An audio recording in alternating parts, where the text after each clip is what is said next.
Hello, peoples. It's time. We're back again for our bi-weekly show on the wonderfulness that is the World of Darkness. Tonight's show, we're going to be back doing our second LARP show, which is a little over a year later than I expected to be doing it, but we're doing it anyway. And we have two wonderful folks here with us tonight. Jacob will not be with us tonight due to an issue at home, so he'll be back 2 weeks from tonight, and everything will be fine. First thing I want to do is introduce Jessica Birch from Vancouver. Okay. Couldn't quite remember the name of the gaming group. And then, of course... Canada at Midnight. Huh? I'm from Canada at Midnight. Canada at Midnight. There we go. That's what we were looking for. And, of course, Jessica Carroll's from Hidden Parlor. Say hi. Hello. All right. Since Jacob's not here to do his job, I'm going to do it for him. Jessica Birch, would you please enlighten us as to the wonderfulness that is you and your gaming group? As I mentioned, I'm from Canada at Midnight. I'm currently planning our national convention, which is we call CANE. It stands for the Canadian Annual International Event, and we're very excited that it's coming back to Vancouver, my hometown. So we've got a lot of great stuff on offer. So it's been taking up a lot of my time, and it's... Oh, you betcha. Yes, there's a lot that I'm looking forward to, so I'm happy to be doing it. I'm also the assistant national storyteller in charge of the Chronicles of Darkness continuity for Next Chronicle. So I've been thinking a lot about how we can bring some of those stories to life. Awesome. In the next few years. So yeah, that's what I've been doing in the World of Darkness recently. Wonderful. Jessica Carroll, what have you been up to since we spoke at you last? Well, I'm still working with the Hidden Parlor, which, for those of you who aren't familiar with it, it's a collaborative World of Darkness LARP organization that's dedicated to unifying local chapters and players into a shared world. We go based on 3 principles, one being a dedication to a dynamic and immersive setting that empowers local chapters. We emphasize the in-person aspect of live action role-playing, and we're also focused on developing a community of shared interests, mutual respect, and volunteerism. Right now, we're actually in the middle of our national storyteller election period. I actually have been working with one of the candidates I was originally going to run, which would have meant stepping down from president.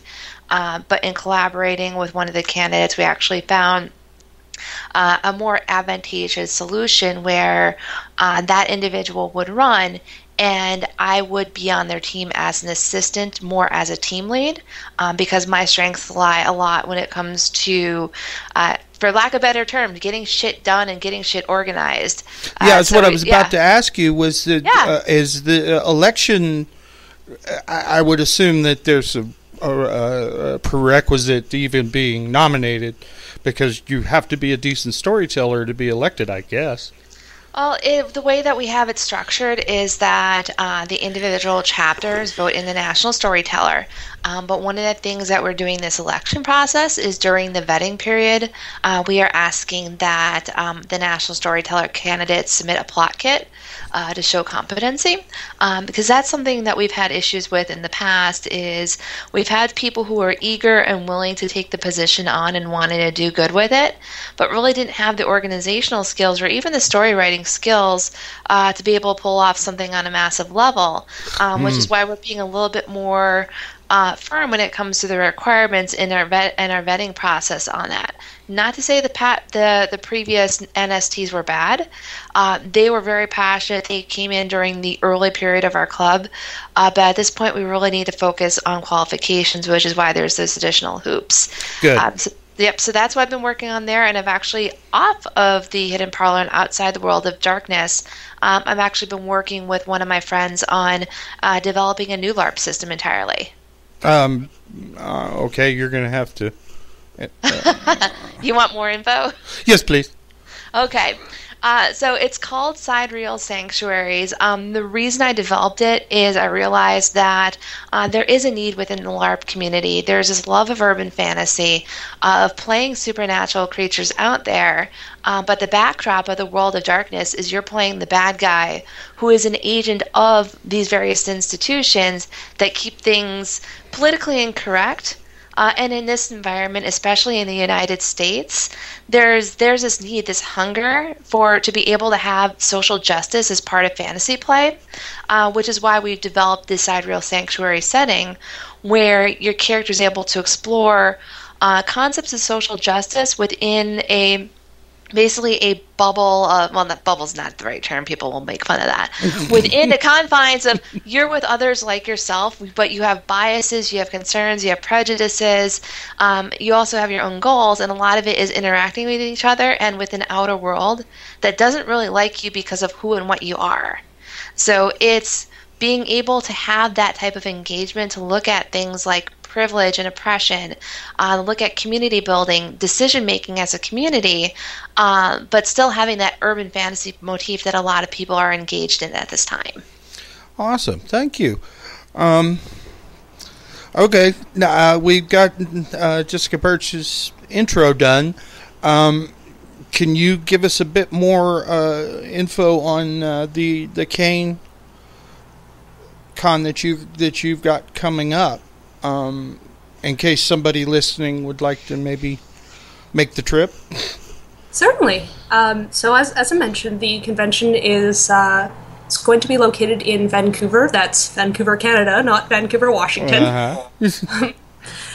I heard some stories about people who accidentally booked into the ladder during the Winter Olympics in 2010.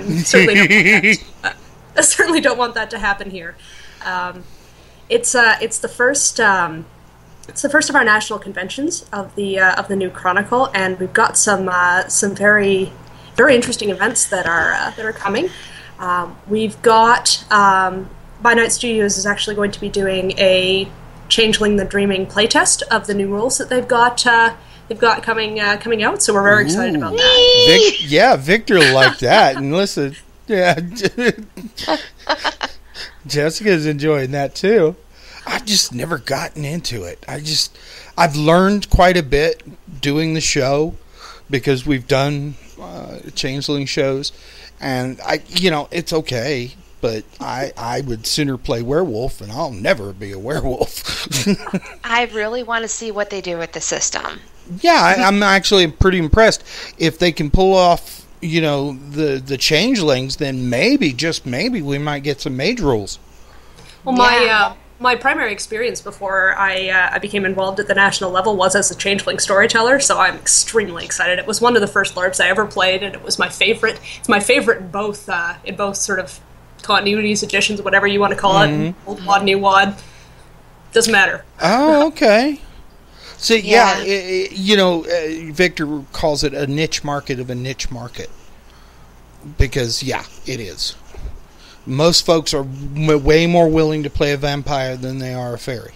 I'm going to problematize that a bit because I don't think that's necessarily the case. It's certainly not here. We've got a very our LARP community in general, not just Canada at Midnight, but generally speaking, there's a number of quite successful changeling games that have arisen and been very well subscribed. So I don't think it's necessarily the case that vampire is or should be treated as the default. Well, Victor did Changeling 1, maybe 2 Changeling games during Gen Con, and there was a lot more interest than he was expecting. And I said, well, good. That means that it's no longer a niche market of a niche market. And he's, no, it's still pretty much that too. But folks are becoming more, they're looking at it where, okay, fairies, they're cute, whatever. No, they're not. None of those things. They're horrifying. They're horrifying. Yeah. Everything in the world of darkness is bad in some form or fashion. I've heard a number of people claim that the changeling venues are actually the darkest ones because they have that mingled sort of wonder and horror and madness and all manner of interesting themes that don't necessarily get as much play in some of the other venues. Yes. I actually have a story, and I'm not sure if it's true or not, but I'd heard that the writers were thinking of killing off Changeling before they saw it played at a convention and saw how much interest it attracted. No, that's true. Actually, that's actually true. Victor mentioned it, and I don't want to say the last show, or was it the one before that? We were talking about it, and we tangent quite a bit. No, it was the last show because we were talking about the Gen Con stuff, and we were trying to figure out just exactly why it has suddenly become more popular than it used to be. And it's because some of the rules changes from early days until most recently is that, yes, that whole splat has become much more horrific. Just that whole horribleness that most of us love in our particular splat. That, yes, you just cannot. How should I put this? You shouldn't actually assume anything just because it wasn't popular prior to now that it might actually become, more popular. As we've just mentioned, is that Changeling is becoming more of a mainstream splat than say Wraith, because nobody plays Wraith. Everybody loves Wraith. Nobody plays it. I've heard the problem with wanting to play Wraith is that you need to play it with other people who want to play Wraith. Mm-hmm. Yeah. Oh yeah. That's because I'm one of those. I want to play Wraith. I do, but I can't find anybody to play. It's real difficult. It's interesting that you mentioned the idea of Changeling becoming more of a mainstream game, because it's that confuses me a little bit, because as far as I can tell, it sort of always has been, certainly in the context of Canada at Midnight, since I joined at least. It's been one of the games that's been offered. Hasn't always necessarily been the most popular, because things tend to be a bit cyclical, I've noticed, with respect to which games are well subscribed or poorly subscribed, and a lot depends on how well the local storytelling staff is doing.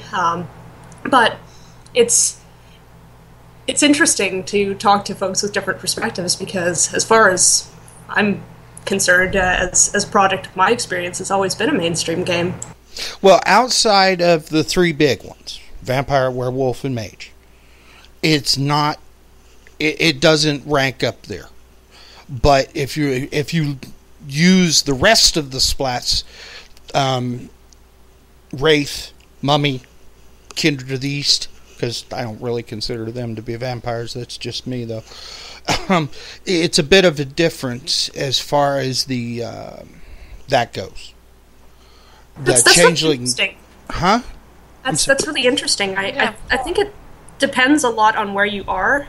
We did a survey in Canada at Midnight about the Chronicle reset, wanting to see which venues people would like to play, and Werewolf was, at least Werewolf the Forsaken, because we were talking about this on the Chronicles of Darkness side. Yes. I guess what they're calling the Classic World of Darkness. Yes. Now. Or OWD. So many acronyms, it's confusing. And it definitely didn't have very much support at all, at least among our membership. I think the total was something like only 15% of respondents wanted it to be a sanctioned venue for the next Chronicle. Werewolf apparently is very popular in South America. We've had, a matter of fact, our first two guests for the first show are a couple of Brazilian fellas that play Werewolf. And they said they can't find anybody who wants to play Vampire down there. And I said, what? Really? Go ahead. Oh, I was just remarking that that's interesting. So I think it really does depend on where you are and what the local culture is like. Because, I'm hoping that we will get LARP rules for all of the major lines. That would be great. I'm not expecting it. I'm not expecting it, but I would like it. We've sort of always just made our own when I've run Changeling in the past. I that's one of the things that I said to my team when we were talking, and my storytelling team when we were talking about rules changes that we'd like to see, and that was I came up with a list of 4 reasons that rules should be changed, because we also don't want to make too many changes because that gets hard to remember and keep track of. And one of them definitely was things that don't work very well coming from tabletop to LARP. Mage. The first set of mage rules I still own the book, and it's horrible. It's absolutely horrendous, the rule system for LARPing mage, which is why I'm wondering if we're ever going to see that. But I'm hearing rumors that we might, which would be kind of cool. I think I played in a grand total of 1 Mage the Ascension LARP ever, and it was interesting. It was definitely different from the New Odd Mage for sure. Yeah. Oh, you sound like you're a bit more familiar with Chronicles as opposed to the OWD. Yeah, definitely. I did get my start playing what we sort of refer to in this neck of the woods as Old Wad. Yeah. But I've really gravitated more to the newer editions since they've come out, and I suspect part of that is timing. Okay. Jessica Carroll's Yep. commentary? Well, I think that part of the reason that we're seeing Changeling having a resurgence is more just the cultural changes we're dealing with.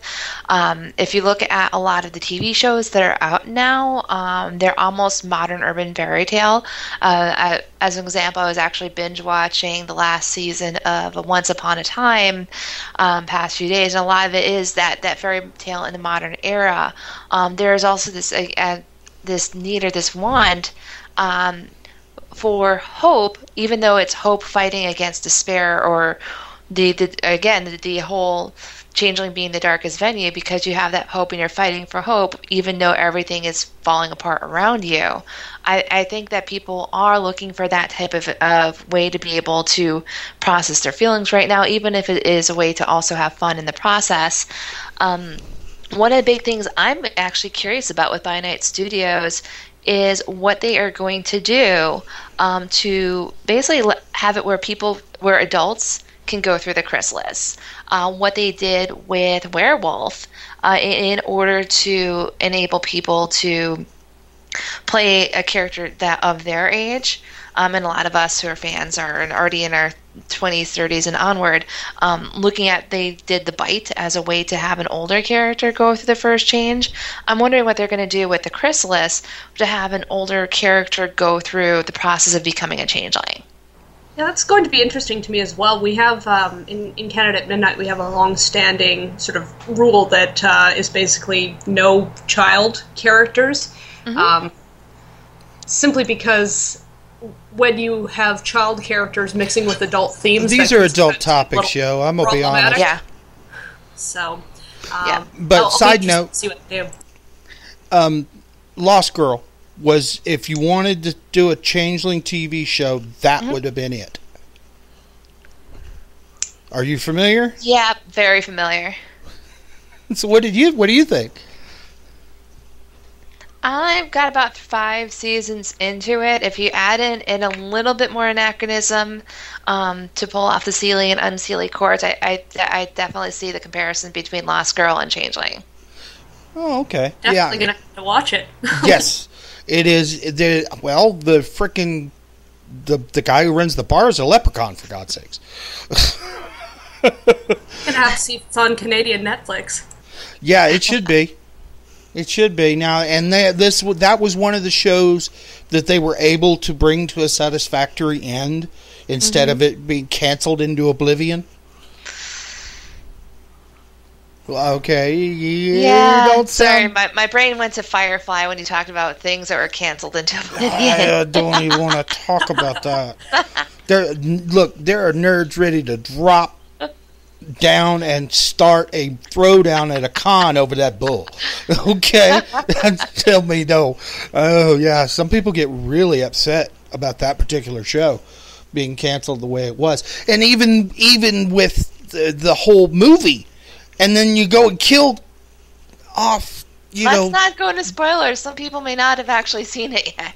But it was a slap in the face. The whole movie thing, it just did not go over well with even though it's a good movie. Don't get me wrong, it was just not a good ending for the show. It just would not have been. So that actually brings up a good topic, especially with a lot of the revisionings we're seeing with the World of Darkness, either through V20 or through By Night Studios' LARP adaptations, or potentially through V5. There are a lot of people who are invested in their vision of what the World of Darkness is, and it can get brutal when it comes to feedback that they get on any type of change on there. I've heard like verbal abuse all the way up to potentially death threats. We nerds don't like change. We don't like it at all. Even as a storyteller, people have their conception of what the world should look like and how things should work, and heaven help you if yours is different. Yes. Yeah, exactly. It goes down to club administration level. It's like they're frothing if you're even thinking of changing the status quo, even before you have a chance to explain, here's why we're going it. Nerds get to be pretty possessive. We are militant about change, yo. Yeah. We really are. But, side note again, for the folks that are in the channel, you got questions? Throw them out. We'd be happy to answer them for you. We love doing that too, by the way. Jessica Carrolls is aware of that. We love the folks that show up for our show. And Sabrina, she's not even a World of Darkness player. She's one of I met her when we were playing Star Wars Galaxies. Talking way back in the day. I think I've known her about 15 years now, going on. But she's learning, and she's actually tried to, get in touch. She seems to think LARP is actually something she might enjoy. But it turns out, like, I have the same situation here, is that the group that we tried to put her in touch with doesn't exist anymore. Now, how often do these groups fail like that? And I'm asking this to both of you ladies. Well, there's in Vancouver at least, there's sort of a constellation of troop games, and some younger organizations as well. Mostly, I guess, former troop games that have decided to band together to meet various objectives. Troop games, I think, they seem to go about a year and a half here generally. Now that's just based on my experience and the games that I've heard about. Well, I'm not talking about the game. I'm talking about the group itself tends to just fall apart. Well, sure. Canada at Midnight has been around for I think we're more than 20 years now. Good. But individual domains can, and by domains what I mean is the group that exists in any particular city can sort of form and then disband depending on what's going on with those groups of people, and if there's LARP drama and people decide they don't want to be part of the group anymore. I'm trying to remember. I think the highest numbered domain, because all of our domains have numbers, I think it's 23. And I'm probably going to get somebody correcting me if that's incorrect. Yeah, well, it happens. But 23 is good. And domains is the original term for the Scadians. Used it for their kingdoms. We're using domains as opposed to kingdom, because not every domain was ruled by a king or queen. So and I'm not sure why they decided to go with domains, but the language seems to work pretty well. And I realized I misspoke. There was a new domain that opened up next door to us a little while ago, and they were 24. So okay, cool. I think they've disbanded now. I'm not entirely clear on their administrative status, but we certainly don't have 24 domains anymore. I'm trying to remember how many we have. I believe it's certainly less than 10. I'd have to look up to see what. But the numbering never changes. It's just whatever number you were at when you joined the group. If so, there could be a 1, a 3, and a 4, but not necessarily a 5 and a 6. Yeah, exactly. Like we in Vancouver are domain number 1, so we're pleased with that. The domain that was in Victoria, I believe they're number 2. So if they were to get started again, they'd still be domain number 2. They wouldn't have to go be domain 25 or what have you. Oh, okay. Well, that works for me. How do you guys how do you, just for shits and giggles, Jessica, Carol, what I know your group is fairly large, or group of groups. Yeah, our club's about 300 members. We have just under 10 chapters right now. Chapters. Yes. So, and a lot of this is going with and trying to reaffirm with people that it's a structure where each game is a piece of the national game. It is part of a national organization. And I think part of the drama that you see when it comes to organized play is that participants, based on their experience with other clubs that are out there, have this thought in their head when it comes to ownership and autonomy of their game. If they're given a certain leeway, they think, well, I own this game versus my game is part of this larger thing.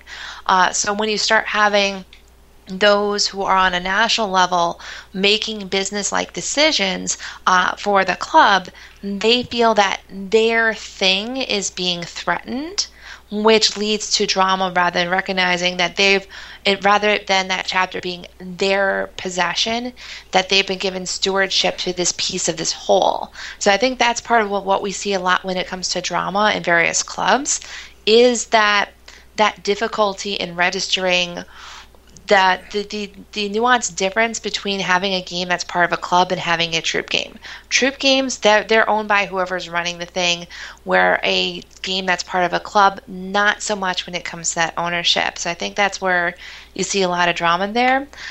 Games start up and leave. Games, they have life cycles. Part of it is you have groupies that get together, have hype, thinking that a club's going to be the next best thing. They might be coming from other clubs where they either felt unwanted or they were driven out due to poor behavior, and then they'll try and join another club. Some clubs will actually do well, or chapters will do well, where they find a way of meshing with the culture, and others don't. And the ones that don't are usually the ones that try to join they fail. But it's also, in taking a look at those communities, the ones that fail typically came in for the wrong reasons, or they didn't have the structure and the volunteers in place to really market themselves and to build the infrastructure to recruit and retain new players. It requires a lot of effort, as you well know. Yeah, it's like running a business. It is very much like running a business. So, I'm going to ask both you girls a question about this one. Is that we've mentioned drama. Mm-hmm. Okay. In your LARP tends to attract a lot of drama. More so than a tabletop game. It really does. But how do you keep... What are your methods, both of you, methods for keeping this under control to the point where you don't lose players over stupid shit? Well, oh boy, I might get in a soapbox on this one. Yeah, I've had a feeling, but I'm wanting to hear what you have to say. I mean, I can really only comment on this as a storyteller, and my strategy for doing that was to try and be aware of where the sort of, I guess, the irritants were, and to try and make sure that I was not exacerbating the situation accidentally. There's a limit to what any one person can do, and the other thing that I tried to do, I guess, more on the coordination side, was to try and create policy solutions for some of the most troublesome situations that come up. One of the things that we've done quite recently in Canada at Midnight is we have a new community safety policy, because I suspect part of the problem when these really emotionally charged situations occur is it's very difficult for anybody who's involved to make sort of the optimal decision in the heat of the moment, because everybody's upset, and that takes a toll on you as a person. So to try and somehow detach yourself from the situation so that you can think about it clearly is very, very difficult to do, especially if you don't have a lot of experience dealing with situations like that. So trying to figure out, insofar as I could in advance, how I was going to handle any problematic situations that arose. And in latter years, I've sort of tried to offer those sort of practices that works for me to the club as a whole. I also have some experience writing policies just generally, so I'd like to put those skills to use where I may. Awesome. Jessica, Carol? So within the Hidden Parlor, one of the things that we implemented is something called a member advocate. This is something I pulled from a convention that I'm a part of that experienced drama a few years ago. One of the strangest phenomena I've discovered in being a LARP leader is when you're not a leader, your fellow players are totally cool with hanging out with you, with chatting with you, with letting you know what's up. But the moment that you're placed in any sort of position of authority, those well springs for information start to dry up. And people who were once your friend start to see you in an antagonistic role, or don't quite think that you're going to side with them, or they may think that because you need to do what's best for the club, that you're not going to do what's best for your friend, which really sucks as a mindset. And it's not just in Hidden Parlor. I've seen it across a multitude of LARPs where the storyteller, as soon as they became a storyteller, people stopped trusting them. But you also have some of these storytellers that do power trip. Yeah, some, but they're not the majority. That's the awesome. thing. That's the thing, is that it's the players not being able to process that someone is in a position of authority, and part of that building that synergy is building that trust. So that's where the member advocates come in. They're a member elected role, and their job is to help the players work through their feelings to the point where they can constructively say, this is what I'm concerned about, or this is what I'm upset about, and then help serve as a mediator on that. Because that's another thing that we've noticed when it comes to LARPs, is you can get a lot of people who are good when it comes to interpersonal role play to get what they want, but when it comes to what they as an individual and as a player, they stumble on the most basic things. So that's where having the member advocate come in to help that person work through those things, that's where it becomes really crucial. The other thing we have is a code of conduct policy and a code of ethics in order to be able to lay out, this is what we expect behavior-wise and culture-wise within our community. One of the shortfalls I've found on that is there are those rules layers who are not popular, who will go through, target the most popular person with their spite, and then be able to backpedal and say, well, I'm being punished because so-and-so is popular, and so, of course, everyone's siding. And that's a difficult situation to deal with because they're trying to build that false perception within a community. And it gets to be very awkward. Cover it. Yeah, it's a pretty crappy move to do that type of thing, and it's actually led to being strategic on who's the messenger when it comes to different things. But yeah, we have the code of conduct as well. One of the things that I'm going to be working on over the coming months is actually taking a lot of the education I received through the business world when it comes to emotional management and communication, and trying to find a way to translate that into LARP training tools. So I think that part of it is having that structure in place, but also giving people the tools to improve themselves so that they can advocate for themselves rather than having to rely on a rule system or relying on another person to advocate for them. Awesome. Yeah, I was interested. I just wanted to touch back on what you said earlier about the trust issues that players sometimes have with storytellers. Because I certainly perceived that as a potential issue for me when I first became a storyteller, especially because when I first started, at least, I was relatively inexperienced. Well, I guess that's a tautology, isn't it? But anyways, what I mean by that is when I first took over the Changeling game, I didn't have a lot of time even as an assistant under my belt, and I figured out quite quickly that one thing I was going to need to do is to be as transparent as possible with respect to how I made decisions and why. Most definitely. Exactly, and also to make sure that I almost over-communicated with the players, because it seems to me that what sometimes happens is when people don't have enough information, they sort of make up their own. Yeah, exactly, and that explanation can sometimes be quite negative. So I wanted to. Well, they will always. Yeah, if somebody has the time to think on it over much and make up their own bull, they're going to pick the absolute worst scenario possible. Yeah, because if it wasn't that, then the storyteller would have told us, right?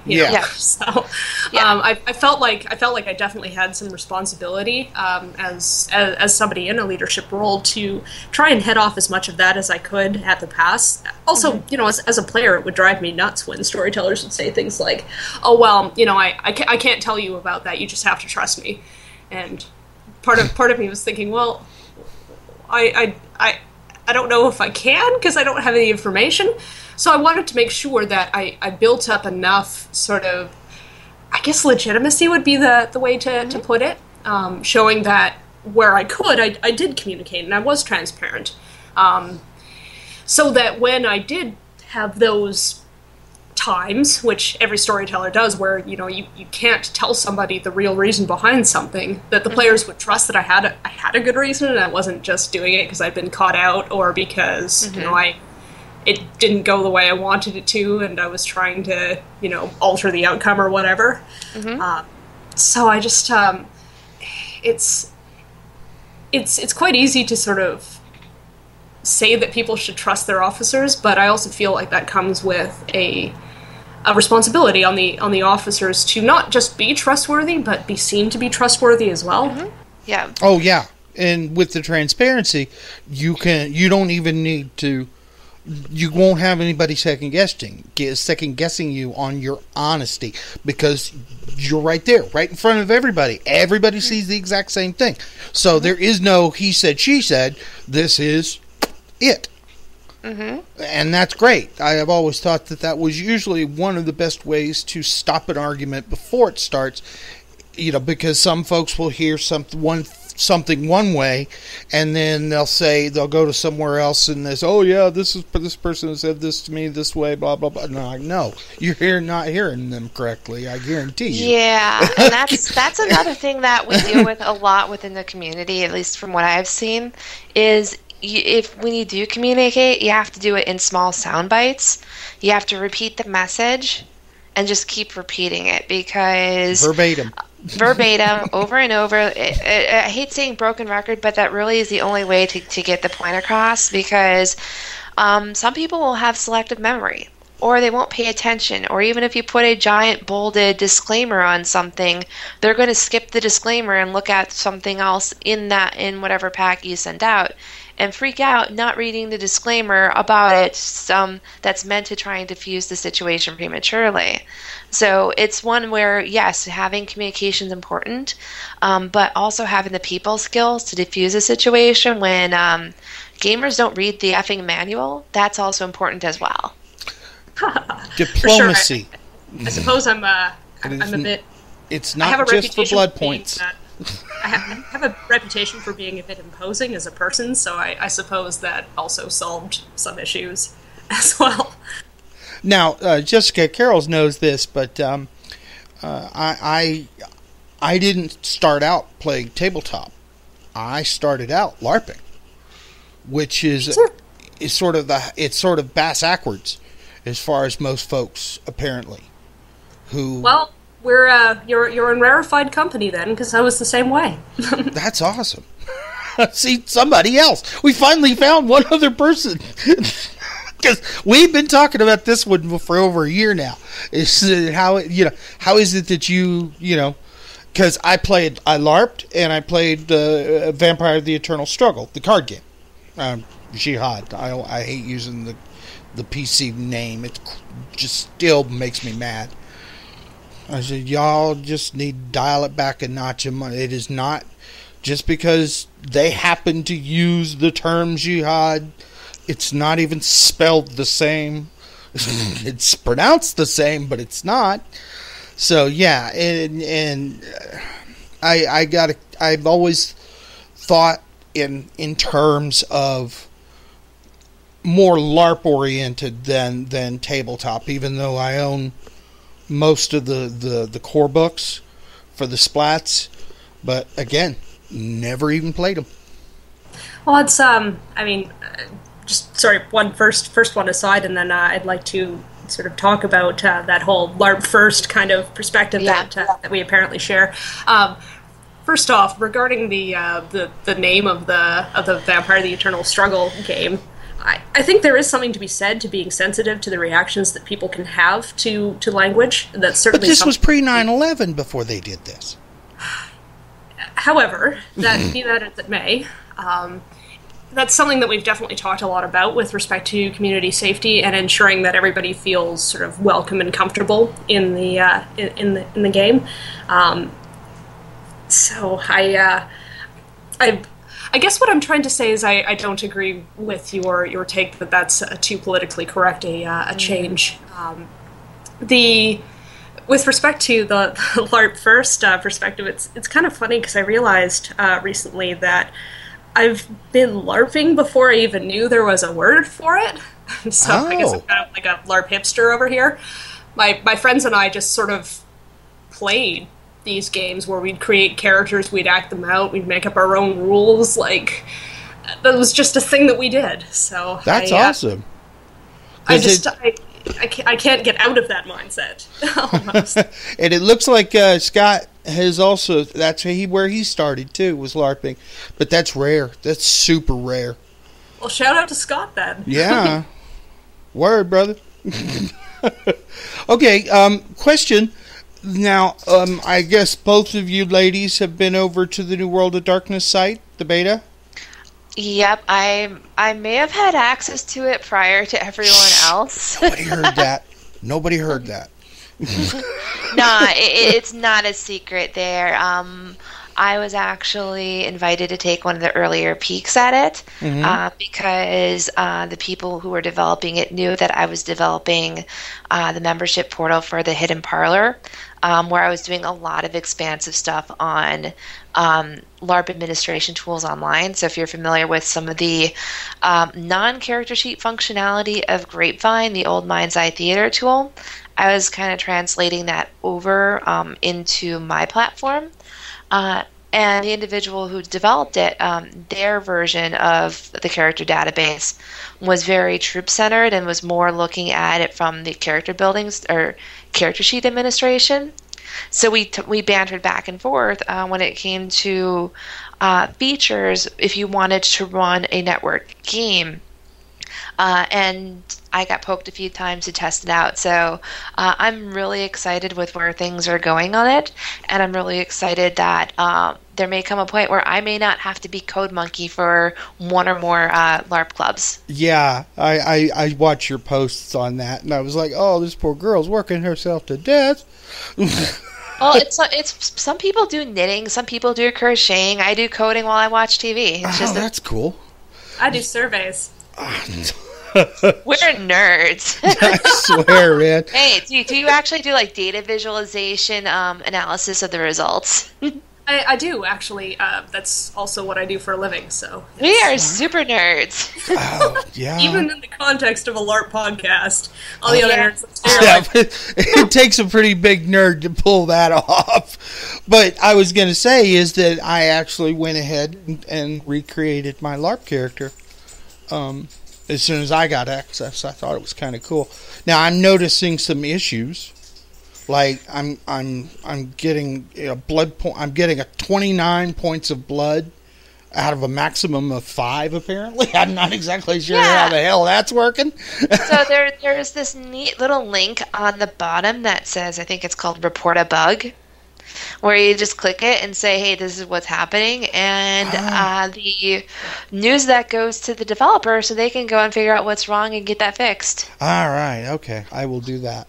So yeah, that's one thing that I'm hoping people do. If you test the site, please, if you find something wrong, click report the bug. I cannot count how many times on my membership portal that I found out 6 months after the fact people were having issues with something where it would have been a 5-minute fix had I found out and had a chance to actually look at what was going on. So yeah, if you want to help with making this site better for the World of Darkness portal, please test it and please let people know, or let their team know if something is wrong so that they can move forward. And even if something's right, let them know how they can make the experience even better, because they're hungry for feedback. They really want to make a tool that can help the World of Darkness community grow. Yeah, and I like that they're allowing both LARP characters as well as tabletop, and that's going to be awesome. Now, as far as I can tell so far, the only 2 types of characters you can make at this point are vampires and werewolves, but I expect that changeling and mages and all them will be added eventually when they get around to it, I guess. Yes, I've taken a look at it, but as soon as I saw that it was just vampires and werewolves, I was like, cool, I'm going to come back to this when one of the games that I know better is on here. Okay. Awesome. Yeah, I think they're staying with the By Night Studios version of Mind's Eye Theater. So that's why they're doing the vampire werewolf. And they're likely going to add changeling once they start going into full-on testing of that setting. I'm not sure what their plans are, if there are plans to do any of the other versions of Mind's Eye Theater or any of the other older rule set. But that's something that people can always ask for, and if there's enough of a push, they might be able to do it. That's cool. I was just very pleased with the concept because it was very difficult in the old days to, other than carrying around pieces of paper with your, all the stuff. Now you can just pull it up on a tablet and it's all right there. Bam! And there were issues where you would not find out about an issue with your character until you got to the game, which is not when that's supposed to happen. That's just, they would be, say, all right, can I email you my character so you can go ahead and greenlight it or whatever? And they're like, oh, you'll just bring it with you when you come. It'll be okay. And then you get there and they're saying, nope, your character isn't canon, so you can't play. You're going to have to re-roll. I just spent all this bloody time.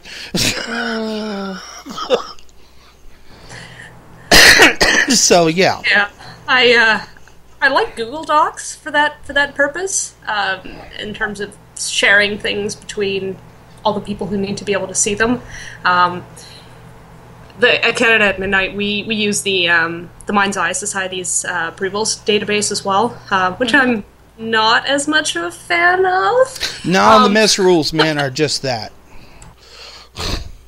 There have been a lot of folks that have not been happy with those rules forever.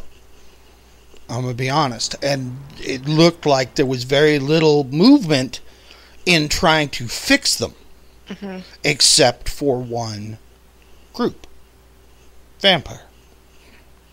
And since it's the primary of the splats, even though I think it was Scott that said he says vampire is his least favorite of the splats. Which, Scott, are we friends? I feel like we should be friends. Yeah. There you go. And that's just it. It's just, I don't know. I just don't understand sometimes about the way that rules get written. And now that we're in the 21st century and most of these folks that are actually doing the writing now are getting instant feedback on something. If they throw an alpha out, like they've done with the V5 rules for Vampire? No. Mm-hmm. Was it Vampire? Yeah. Okay, yeah. So they were getting feedback immediately after, people would get that PDF, and they would just, oh, yes, this is so, oh, wait a minute, we can't, no, this has got to, and they will, and usually the next iteration will most likely have a change to that, whatever this individual brought up, or multiple individuals usually. Because I guarantee if one person spots it, 5 more did. At least. Yeah.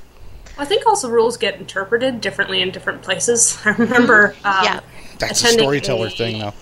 Nordic LARP. Well, not even necessarily. I remember attending a seminar on Nordic LARP at Grand Masquerade in New Orleans, which was fabulous. Oh, see, yes. Yeah, see, we held a pity party for that one.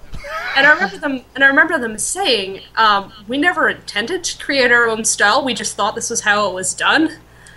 So I think that there's definitely room for different cultures who have sort of different takes on the rules and different ways that the rule system works for them.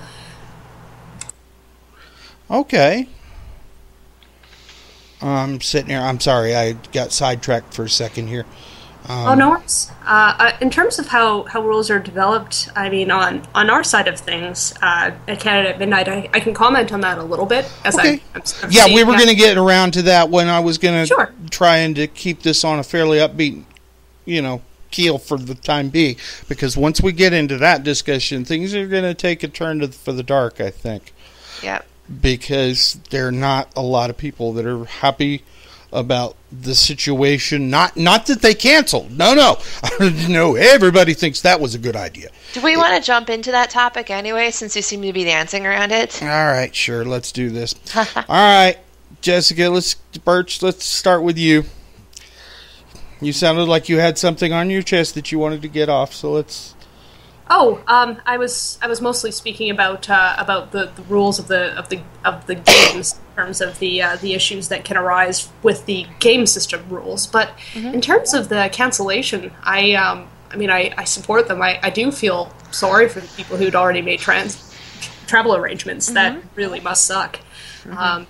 However, I feel that it must have been a very difficult decision for them to make to cancel, and I think it is really important to send that kind of message about the importance of the safety of participants in events. Yeah, that's basically my take. Well, yeah, and it's exactly right. You cannot. This has gotten us into a situation where if you have to be that, even if there's even the remotest possibility there was going to be an issue, then I'd have bailed in a heartbeat. Yeah, I'm pretty sure that they did their due diligence, because I know there was that Facebook post that talked not only about the Nazi regalia at the club, but also about acts of violence that occurred there. So I would not be surprised if they had done their due diligence in doing research and talking with legal counsel about what to do. If there was a lack of concern on physical safety, if it was just people wearing different attire, at that point, then it's a matter of personal comfort level. There would have been blowback one way or the other, but having to go through and cancel and saying it's because of community safety, and they explicitly said that, I support them 100%. It sucks. I've run a conference where out of a hotel back like almost 10 years ago when prices were still relatively cheap, to rent out a nightclub, to get the swag up and going, the website, the e-commerce structure, all that stuff takes money, and some of that's money that they're not going to be able to recoup as they make these refunds. So it made a bad impact on them financially, and it sucks. And I'm hoping that the community steps up and supports them through the continued purchase of their stuff, because they went above and beyond to show they're concerned about the health and welfare of the community versus a profit. And I actually hadn't even considered the financial aspects of it as a convention organizer myself, sort of putting on my other hat for a moment. that would be terrifying. Yeah, if you're a smaller publishing company, they probably were anticipating to break even with this.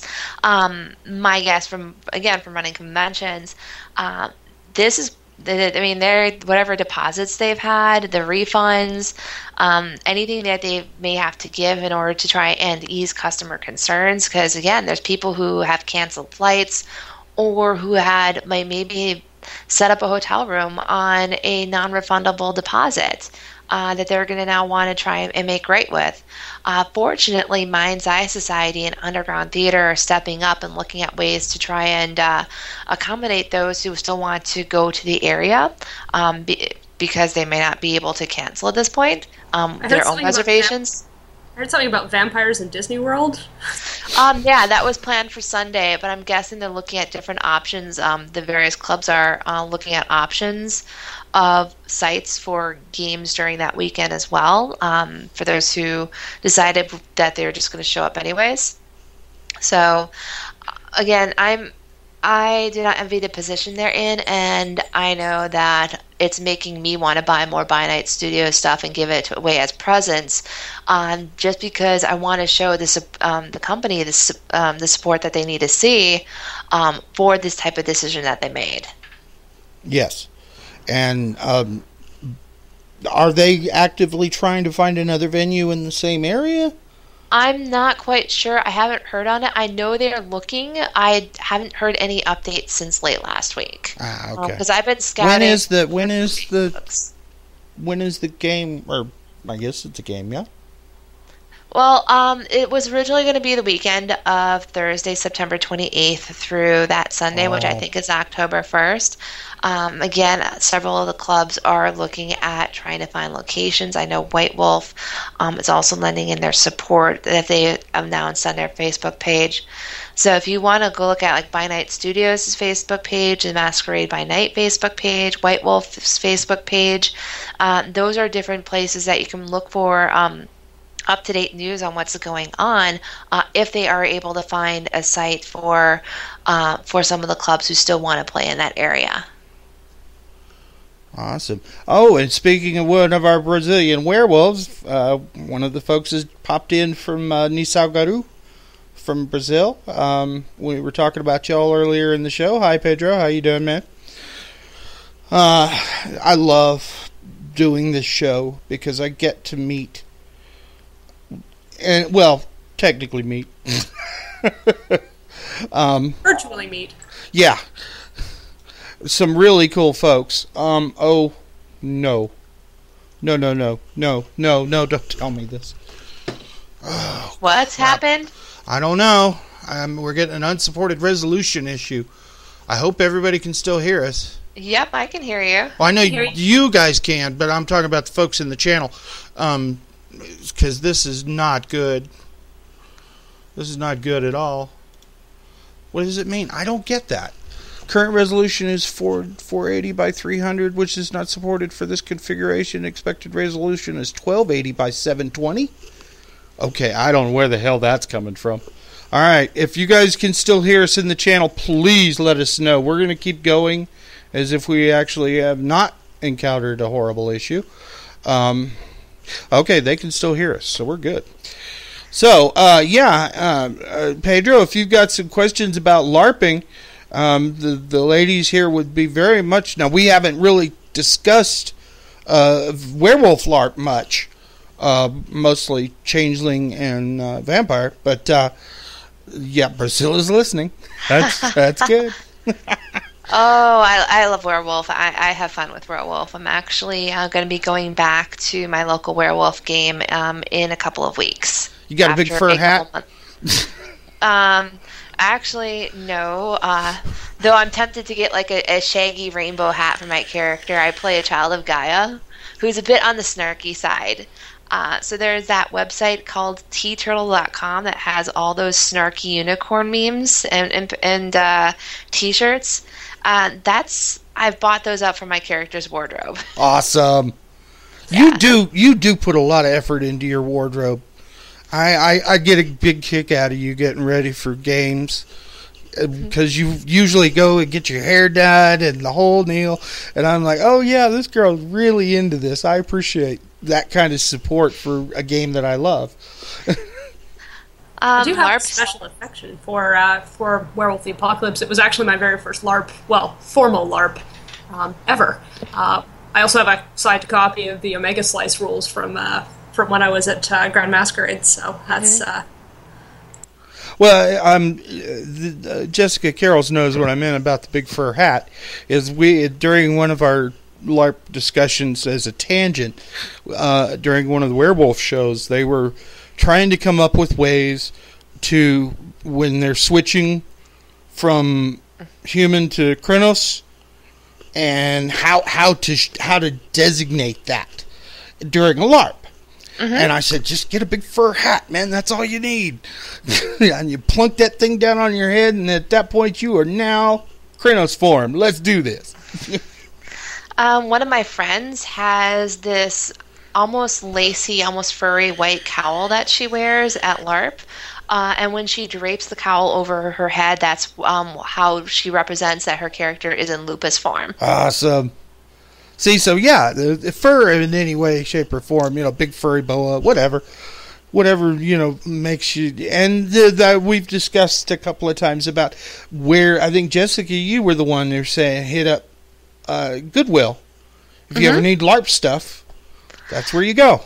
Now is the perfect time of the year because a lot of the thrift stores are already starting their Halloween specials. Oh, yeah, I noticed that. They already have the freaking candy out 3 weeks ago. I love the week after Halloween. That's one of my favorite times of the year, both because of the candy and because of all the cheap costume items. Oh yeah. I will go tear up that clearance aisle at Walmart. No problem. But Jason, a bit on the snarky side? ? Who is Jason? Is that your significant Jessica Birch? She is actually one of my writing partner for Side Real Sanctuaries, the LARP that I mentioned. Okay, I'm just trying to, group, because he's a newbie, and I was kind of trying to figure out where he was coming from, and I thought... I told him that I was doing a podcast tonight, so he wanted to listen in. Oh, awesome. Yeah, always happy to have them. Always happy to have folks. Yeah, and Pedro just mentioned he thinks werewolf is difficult for LARP because of the physicality of being a shapeshifter. But, it's costume choice, that's all. That's the only thing you got to worry about.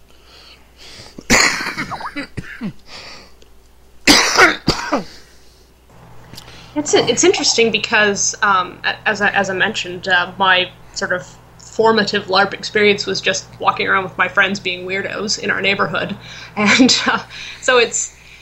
that's what we would do is we would imagine that we saw things other than as they were. So a scary tree was a monster, and a street lamp was a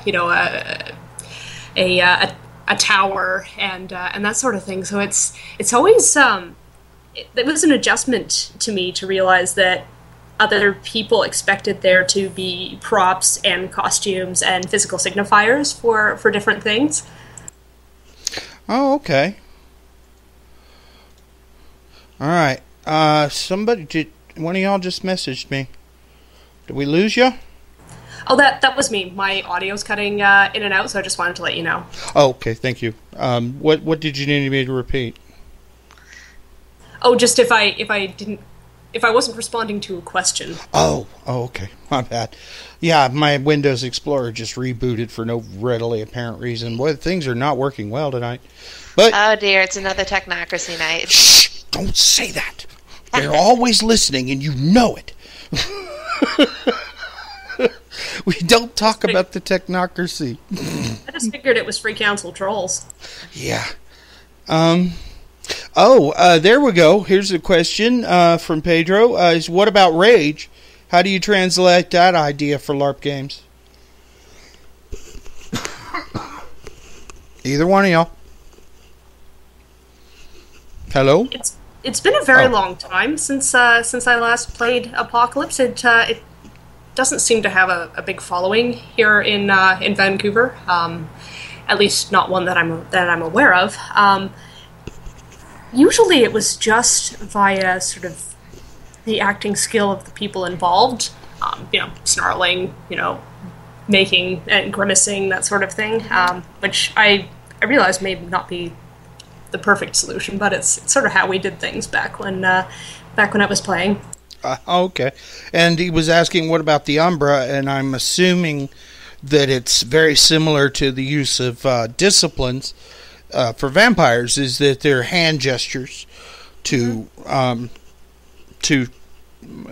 guess, to tell everybody around you that you, like, for instance, what is it, if you cross your arms across your chest or cross your fingers, you're obfuscated, so they can't see you, blah, blah, blah.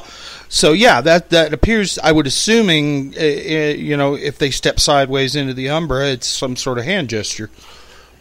Yeah, the hand gesture is actually taking the palm of one hand and wrapping your fingers and palm around the wrist of your other hand, with the palm facing of the other hand facing outward. And that's if you're in a mixed setting. If you're in a LARP scene where everyone is in the Umbra, it's safe to assume that we don't need hand gestures for that. No, you don't. Yeah. And also to bounce on the rage question, it depends on if we're talking about old Mind's Eye Theater or the traditional one or the By Night Studios Mind's Eye Theater. Let's go with the new ones. Okay. So the way that rage is handled in the new Mind's Eye Theater game for Werewolf the Apocalypse is that what ends up happening is it's not used as a mechanic outside of combat. They do have the curse, so they do have mechanics for what happens if your character goes out into the world and interacts with animals and interacts with humans, and how those they start to react to you over time. So that's how they manifest the curse there. Rage itself is a variable mechanic that starts to come into play once your character reaches combat. The more rage that your character has, the bigger perks that your character gets in fighting. You get regeneration, additional damage, additional actions. But what happens is once you hit higher levels, your character gets into the risk of basically a sort of war frenzy where they lose control. So part of an extended combat scenario includes using techniques to reduce your rage so you don't go over. And there's also gifts that help raise your rage to help boost you to those more dangerous levels early on. So it's becoming more of a combat resource mechanic than a role-play mechanic within the newer version of Werewolf. I hope that was a good explanation for you, Pedro. If you need anything, if we need more detail, I'll be happy to answer them. Oh, well, that was awesome. There you go. Yep. In the older version of Werewolf the Apocalypse, the rage, it was meant to be a way to help people roleplay out how angsty and passionate their characters are. But that's something where you do need to coach the players on, because again, rage is about passion. Some people went to, this is the asshole meter. And that's not quite what it is. What? Like assholes? That's an interesting way to put that. Like someone's rage 1, they're pretty chill. Once they hit to rage 5, they're a raging they're so angry all the time, they're jerkish to people. So that's how they're playing it out, and then they get angry because no one wants to role play with them because they're playing an angry character, and it's like, well, it's not quite what rage is supposed to be. So that's the challenge there. He's got one more question for us. What are the favorite tribes? Personally speaking, I'm not a big werewolf player, but I'm rather fond of the Glasswalkers myself. But that's because I'm technologically oriented. Ladies? When I do play, I tend to play a Shadow Lord. I have a lot of, I guess, issues with Hey. No, it's all right. No, Oh, you would not believe. Lords This is supposed to be a safe space. Shadow Lords are an awesome tribe. Being the one that does the dirty work that no one else is willing to do, very important. Being cutthroat, very important. Yeah, I don't know that I make a very good Shadow Lord. It's just my preference. But I have a lot of problems with some of the stereotypes that exist within the sort of versions of the clan write-ups, which is part of the reason I suppose I don't tend to play as much as I used to. How about you, Jessica Carols? Oh, it's tough. I'm still on my first werewolf character, which is a child of Gaia, and I heart the whole combat hero mod or the combat healer I have set up. If I was to go with another tribe, also a big fan of the Glasswalker motif, especially when you look in the books on the darker side of what Glasswalkers were willing to do to try and further themselves. There's a lot of rich lore in each of the individual tribes with their history and their dark side, but there's also some less savory elements when it comes to looking at some of the stereotypes and biases that were set up in the past. That I'm glad that By Night Studios, when they built their adaptation, got rid of. Like, for instance, the Bone Gnawers. I think that some of their older gifts were around like the hobo stench or whatever you want to call it, and they got rid of them because they realized that is insensitive there. I like what they've done with the Black Furies in looking at gender identity and acknowledging that trans women are also women, and one of the main characters, NPCs in the book, is actually a trans female, which is pretty revolutionary in this day and age. To put something this, it is politically charged, but then again, art in and of itself is political. It should be. It should cause people to think. It should cause people to talk. It should be one of those things, and art in general should evoke something. You know, not necessarily good things, not necessarily bad things, just something. Yeah, and I know some people, they get a little upset by some of the stuff in the newer Werewolf book by saying, get your social justice and your politics out of my game. There's a lot of people out there who who have no choice when it comes to whether to turn on or turn off the political side because of how much they're affected in their day-to-day lives by a lot of these topics that gaming books are now starting to venture into. Yes, and come on, White Wolf has never shied away from using modern-day political situations to, advance the storyline. And sometimes it's not always nice. Sometimes you need something, horrible to spur you into doing something good. Or vice versa. Just saying. Yeah. So, all right, I got a question. This one's coming directly from me. If someone were wanting to play one of the denizens of the world without actual LARP rules, how would you go about doing that? Like, if I wanted to play a mummy at a LARP game, there are no LARP mummy rules. Well, there are no LARP changeling rules either, and we've sort of done all right. What I would probably do is first I'd have to look and see if the mummy character was appropriate for the game that we were running, because one of the issues that I've had in trying to set up games is to ensure that they don't get too fragmented. So, for example, when I was running the Changeling game, I initially limited character submissions to the 4 seasonal courts or courtless, and I realized that doesn't provide a lot of context to non-changeling people. But what I was looking at was to ensure that the groups that existed in the game were going to be big enough to generate some interesting role play between the various members, and that becomes more difficult the more groups that you allow. But assuming that say there was a group of you who all wanted to play mummies, and we were working with a game world where that was that was likely to add to the story, then what I would likely do is I'd likely take a look at the books, look for rules that didn't really work all that well. Yeah, that's most of Mummy. They are OP. That would be the other thing, looking at game balance issues to see what, if I thought that it could be brought to a level where it would work with the other characters that were already sort of existing in the game, or the other character types that we'd already planned for.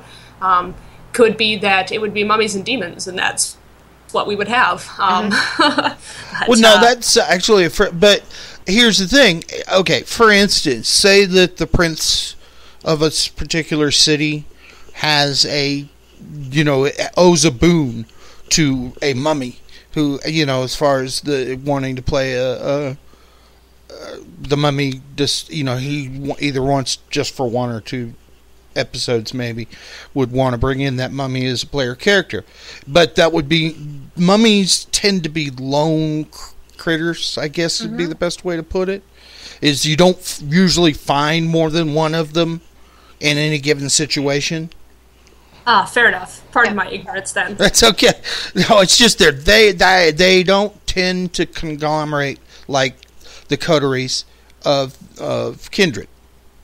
It's more of a, there's one. Usually they are super, super rare. But when you do run across one, most kindred know better than to screw with, most older kindred know better than to mess with one. It's like I've learned nothing else. There is nothing that the PCs know better than to screw with. That's true. Because, they say, well, you shouldn't fight that thing. What's the first thing they're going to do? They're going to open fire just to see what happens. I worked very, very hard as a storyteller to try and make sure that calling initiative wasn't the first recourse. Didn't always succeed, but... So, okay, all right, that's a good answer. Actually, was because there are, and you could do the same situation per se with a wraith, because we noticed that, at least as far as some of the discussions are concerned, usually anybody who, if there's a group of Giovanni involved, there's got to be one wraith floating around somewhere. You know what I mean? And the way I'd probably approach it if I had a request to play something like that was sort of a one-off, a unique character that was very, very rare in the universe, is I'd probably treat it as an NPC and have the same person portraying it every time it showed up. But I probably would be very hesitant to have that particular character type as a player character. See, because I have a game that I'm trying to get off the ground right now. That the Chronicles, The Path to Stygia, and we've got two La Sombra, a Giovanni, and a wraith. And Victor's going to be playing the wraith, sort of as an NPC, but not. But more or less, the situation is thus with. He's the only one who's going to be able to get them into Stygia to begin with. Now they are going to have other issues, long before they get to that point. But yeah, I've always wanted to try and run a crossover chronicle, and where you would see, a wraith or a mummy or even werewolves, but most of the lupines probably would probably annihilate any kindred that would, new role kindred. They wouldn't make it long if they had to interact with lupines in any shape or form. They're just that dangerous. Well, if you're interested in playing crossover games, I might suggest you take a look at some of the Chronicles rules. There's a book coming out called The Crossover Chronicle that is pretty much exactly that. Also, in the new Chronicle that we're launching in the new year, by we I mean Canada at Midnight, it's going to be an explicitly cross-venue setting on the Chronicle sides of things. Our current slate is changelings, mages, vampires, and that's Vampire the Requiem rather than and demons. So I'm learning more about the new stuff, the new Chronicle stuff. Still not a believer yet, because I've always liked the way that the old, like we mentioned earlier, you start fucking with our shit, man, we get a little bent out of shape when you start changing our rules and the whole setup, the whole Camarilla Sabbat setup that most kindred like myself have been playing since the early 90s. You can't just up and say, okay, well then none of that actually happened. Well, At least that's the impression I get from the new rules. At least from, I don't own any of the books, but the especially Requiem, is that they're just not, they're kindred, but it's a different kind of kindred. It is a very different setup between the sort of two. I keep wanting to call it editions, but I'm not sure what the correct terminology would be between Old Wad and New Wad is how I'd normally say it, but I suspect that's a regional thing. It's, I guess the way I've heard it most often described is the New Wad stuff is more of a sandbox where you can take it and there is no set lore, there is no set series of events that has happened or needs to happen. It's very open to the storytellers to really create the world that works for themselves and their players, and that's something that's really always attracted me to the New Wad material, because I really like that. It's nice to have that sort of creative freedom as a storyteller, and also I think as a player as well. To be honest, I find the heavy sort of lore-centric approach of some of the older WoD games to be a little bit irritating. How so? Yeah, it definitely becomes problematic as a storyteller when you have people who are hardcore fans of the World of Darkness and they, as players, have White Wolf Lore 5. And it's they know everything. They know everything. And it's like, okay, you bring up something as a potential antagonist or threat, and they'll look at it and try and guess what it is, and you either have to go and deviate completely from the WoD setting or coming up with different ideas in order to outsmart the player, because the player will mentally gamify it rather than fully portray out a character who is ignorant of that situation and what they're coming up against. Shape-shifting hunters, that's my favorite. I was getting ready to mention that because of what Pedro said here in chat. But let me step back one to New Wave. Hi, New Wave. Glad to see you. Loved having her here. She's awesome. She's one of the folks who is she loves being in the chat. I keep trying to talk her into coming on the show, but she just doesn't. I will get her eventually. Anyway, she says Lupine's first plus Kindred in any WOD game means super final death for the Kindred. You bet your ass. That's actually one of the intriguing points with the Bionite Studio system. They open that up a little bit more to allow for crossover, but it's not one where you're supposed to openly flaunt that you have a werewolf or vampire bestie. One of the things I think that happened in the revisioning, the Bionite Studios revisioning of Werewolf the Apocalypse, was when the different cairns started to fall. Some of the werewolves made deals with vampires in order to try and preserve one of the cairns. So I think that was one of the stories that was in there. I'm not 100% sure. But they do have rules for crossover games there. But again, it's where both sides begrudgingly admit that the other side's there and that sometimes you need to call upon them to get stuff done. But it's one where open relationship and open alliances with the other side are heavily frowned upon. Now, it's Pedro, so I'm sorry. Go ahead. It's so interesting because I suspect a lot of the resistance to cross-menu environments in games comes from players who are more familiar with the older material, or at least the original versions of the games. Like right now in Vancouver, we're running a Changeling Mage crossover game. Like just really? Yes. And it is the new WoD version, so it's not Ascension and Dreaming. Okay. It's Lost and Awakening. I always get Ascension and Awakening mixed up. Yeah. Everybody makes fun of me when I put the wrong one in surveys.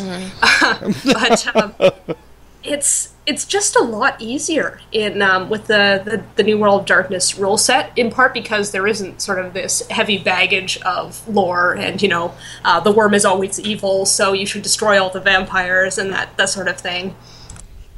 Now, Pedro also commented about of all the games he thinks Mage is the best for crossover. I will sort of agree to that, but you also have to look. Hunter tends to fall in pretty much anywhere you want to drop it, except for Wraith. Even Hunters against Mages happens more often than you'd think. But it's Mage is good for crossover. Hunter's great.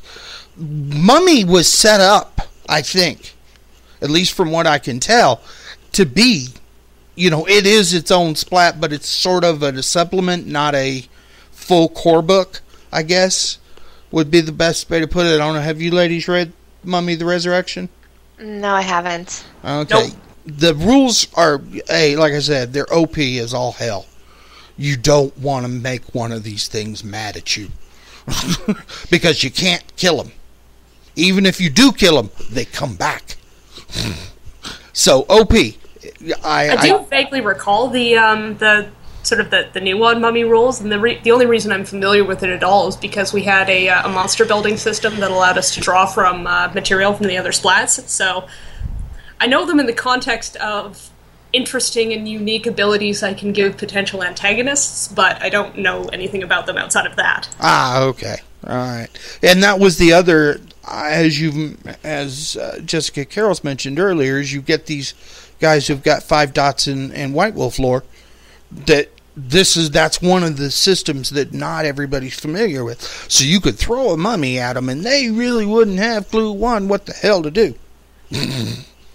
Unless they were, going to Google the rules real quick.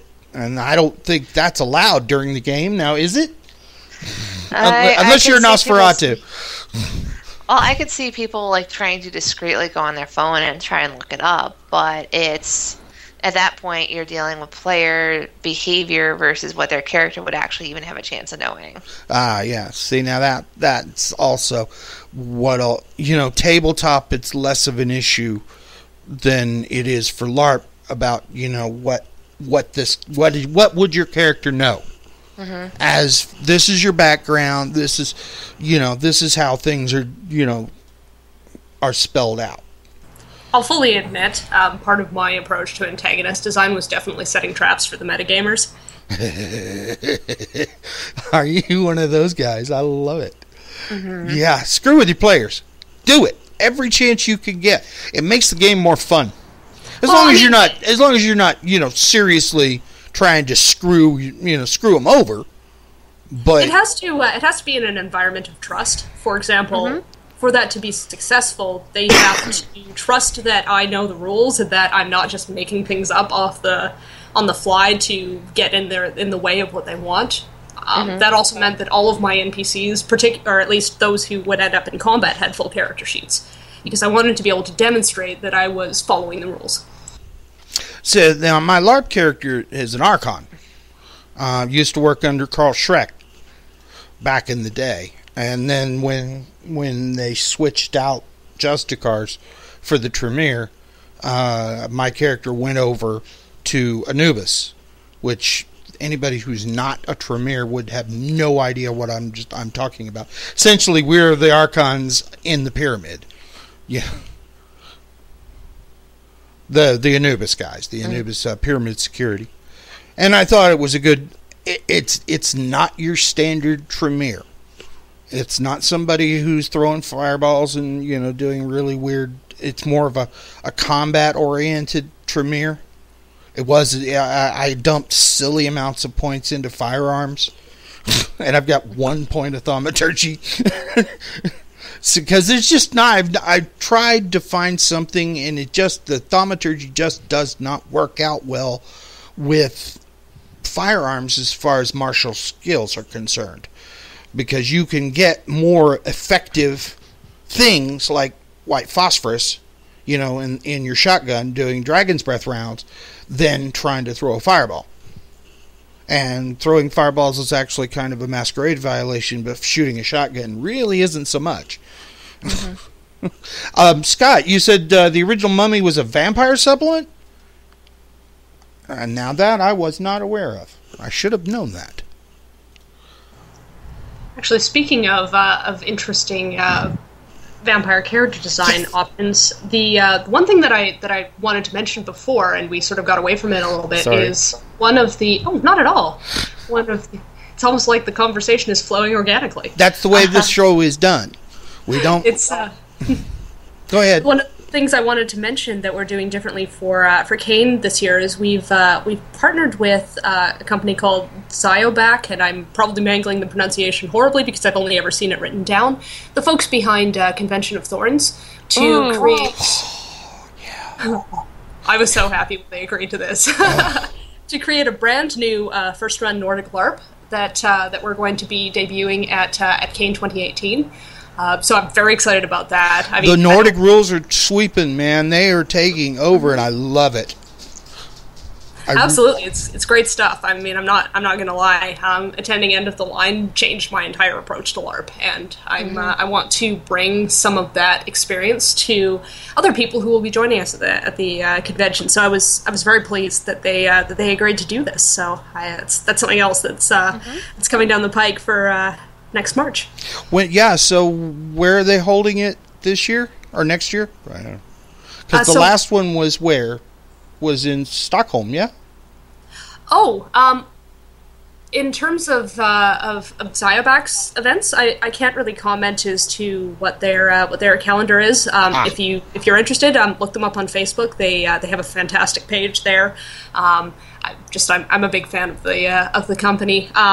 In terms of this particular event, this will be taking place concurrently with Kane, Canada at Midnight's National Convention in Vancouver next March. Awesome. Yeah, we mentioned y'all on the last two shows. I heard that. Thank you so much. You're welcome. And we try to be as supportive of all of the WAD groups we can, because the only way we're going to keep this game alive is if, we all pull towards the same end, I guess, would be the best term. Because the new White Wolf, I'm very pleased with the way this thing is running. It seems to be going on, and I've had conversations with some of the folks that used to work for White Wolf back in the day when they were in Atlanta. And they're saying that this is showing a much more stronger worth. The folks that work there feel more in tune with the players, and the players are finding out that they can actually interact more so with the writers, so that if they the players have a good idea, these writers apparently seem to have no problem help adding that particular aspect to whatever book it is that they're working on, which is great. I think it's awesome. Absolutely, I agree that a collaborative approach really helps us all. I did get some blowback from some of our members who thought I should perhaps be focusing more on our own continuity games in the planning for the convention. But I really think it is important to have a look at what's going on in sort of the wider world of darkness, as it were. Yeah, and we've been trying to get Danae on. Since we started this thing, but since she's moved to Stockholm, the timing is... We've had a couple of folks from that side of the pond been on the show, but it's usually somewhere between 2 and 4 a.m. their time, and I can understand that these people have real lives they've got to do. But I do want to get Danae on at some point. You know who Danae is, yeah? Danae from one of the, I think, business partners. I apologize for not remembering the exact business title, but she's one of the people at White Wolf. Yeah, Danae DeVere. She's the one who, she's the picture of the new Tremere. I'm actually kind of pleased. Although her favorite clan is actually La Sombra, but that's because she's Spanish, so it's kind of a situation where she's feeling more of the loveliness of her homeland as opposed to I don't know how they decided who they decided on for those pictures for the new, I think it was V20 that they did for the clans. Each of the pictures, and of course everybody's seen the banner that has everybody. Yeah, I remember there was some. I think there was some sort of photo contest or something like that years and years ago when they were rolling out V20, which led to that, and to some of the clan photos that were taken. But that was at least 7 or 8 years ago. Well, those of us who are as fond of this game as we are, we're in it for the long haul. All right, I'm going to throw this out to the channel again. Anybody got questions? Happy to have them. We'll of course, get around to them as they come in. We're about 25 minutes. Yeah, so she's a Lasombra pretending to be a Tremere. That's awesome, yes. Sneaky! Now, I have seen some pretty interesting situations, like there's a Malkavian who thought they were a Toreador pretending to be a Tremere.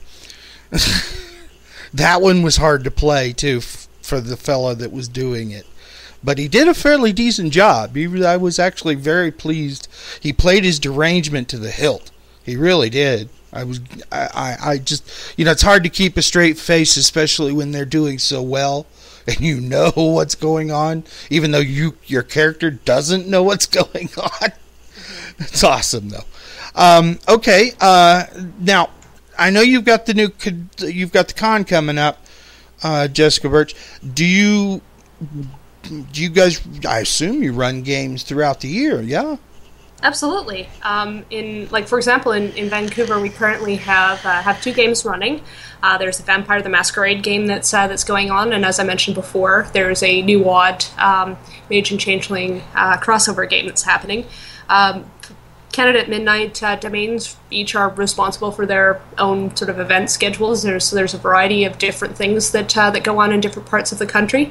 I was hearing actually about this really cool Werewolf the Apocalypse camping trip that one of the domains did recently. Thought it was that sounds like fun, almost. Mm-hmm. Right? If I was into camping, I guess. I guess I love my AC too much. Okay, I'm not a glamping kind of person myself. Jessica, Carol, mm-hmm. do you have some other stuff going on?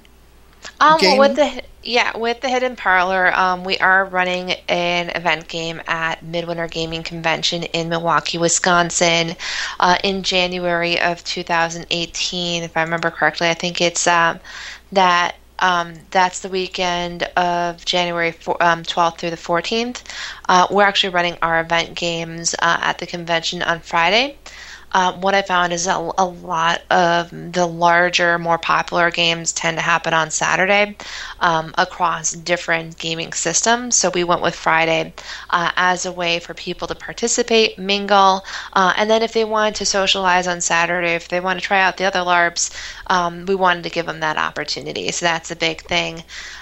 We are looking potentially at other conventions as well. Part of that is the issue of finding volunteer staff to run games at the conventions, because unfortunately I don't have the budget to fly out a lot of places right now, and I don't want to have it where we claim club funds to try and get me or to get someone to fly out. So No. Yeah, it's finding someone local who can run those games. We have a couple of leads, but I don't want to tip my hand just yet on what we're planning.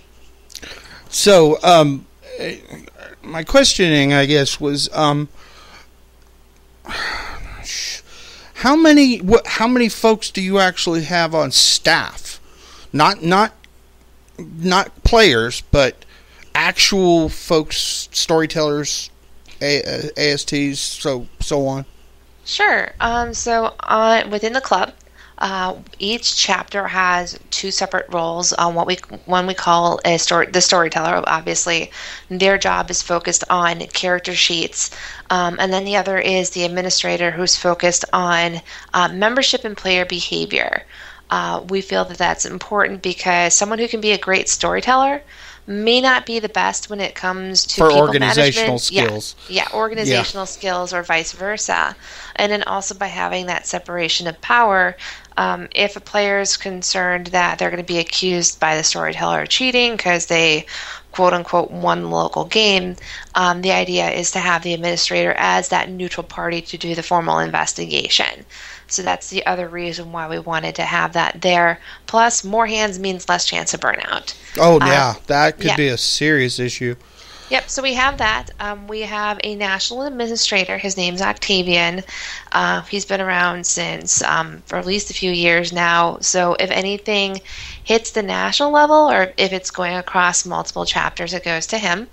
As I mentioned, the national storyteller role is currently up in the application period. I'm pretty sure once we get a solid national storyteller, our club's going to rock because we have a lot of stuff going community-wise. It's just getting a solid story and a solid game, and that's you got to maintain story arc continuity. Yeah, it's easier to build a story and a plot than it is to nurture a community. So that's why we're looking at trying to find a good person for that. Beyond that, there are 5 seats in the board of directors. 4 of them are occupied. We're going to be opening up the 5th for election soon. And then we have the member advocates. So there's 3 on staff, 2 guys and 1 woman who help when it comes to mediation on player concerns. So board plus national, so it's 5, 7, 8, and 10. 10 on the national. 10 on the national level, and then 2 or more people per chapter when it comes to being on staff as well. And your actual player base has enough folks to support that many folks, staff wise. Jessica Birch, how about you? We actually have a very similar setup at Canada at Midnight. Our board is also 5 people, and that's a president, a vice president.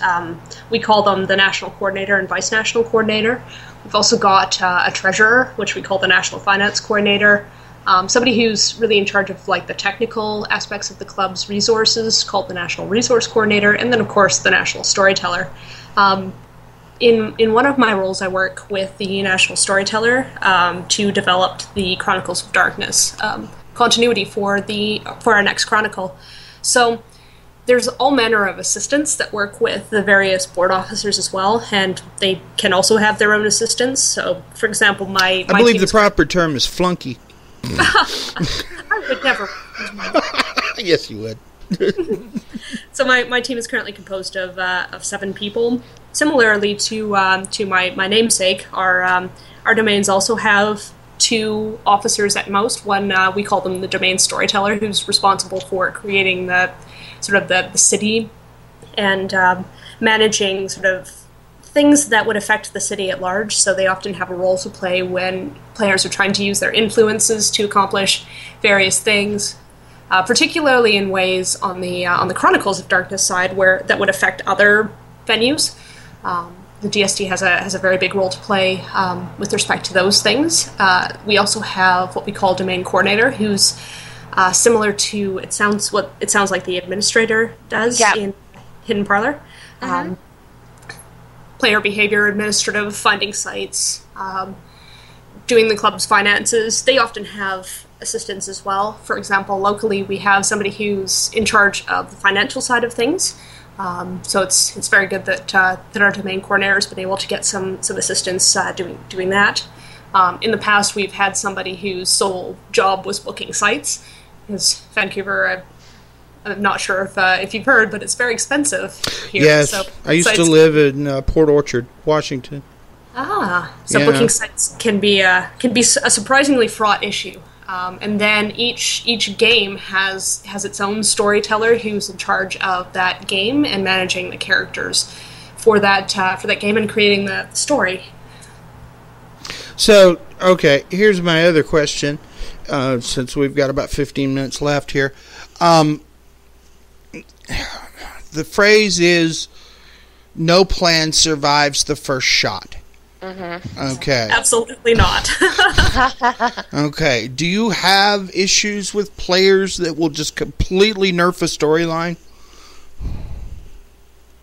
I tend to take the storyline in the direction that the players want to go, so that sometimes requires thinking quickly on my feet in terms of trying to adapt what it is that I had planned if it either A, isn't going to work, or B, doesn't really seem to be what the players want from the premise that I've created for the story. So I don't know that I would say that the players mess up my storylines, because the players, I mean, the characters are my storylines in a real sense.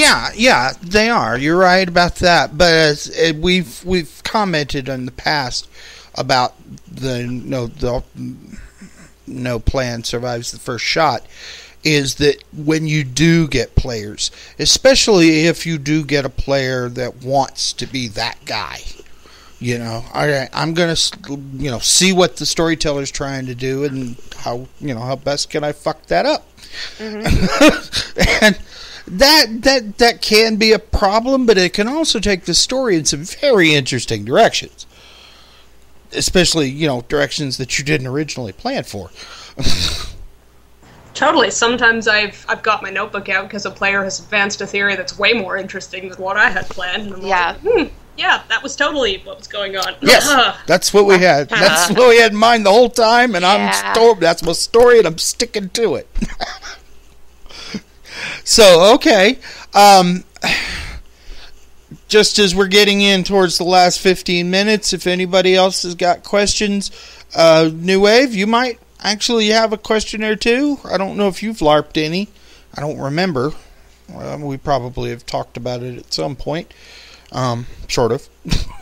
But I like to try, like I said, I try to keep my audience happy and try to, keep my guests happy as well. I don't want to, I don't try to make this an antagonistic interview system, because it just nowhere near as fun as just sitting down and talking. It works out better that way, and as you mentioned earlier, it has a very organic flow, and I like that. I don't think I'll ever change the format, and I'm definitely never going to monetize this channel, because I don't want to. I think it's more for my love of the game than trying to make money in this whole situation. All right. Let's see. Oh, here we go. Ladies, I'm going to throw this at Jessica Carroll's first. Any LARPing advice for somebody who's never LARPed before? Big thing I would say to research is impromptu acting techniques, especially the concept of yes and. So that's going to help you go a lot of places on there. One of the things that a lot of new people do is if they're not comfortable with a situation presented, not the unsafe type, but more they're not familiar type of uncomfortable, is they shut stuff down when it comes to people attempting to engage them, and eventually it gets to the point where where people stop trying to engage the new player. So that's where yes and comes in, is where when someone suggests something to you, you say yes and use the and part to try and guide it more towards what you want to try and have done. So that's one of the things I would strongly suggest. Another thing there is if you've never LARPed, if the local game allows it, some games allow you to ghost, meaning that you can show up there and observe for a bit. Sometimes they can let you play a non-player or non-agency character for some time, so you get to interact with the game a little bit more hands-on.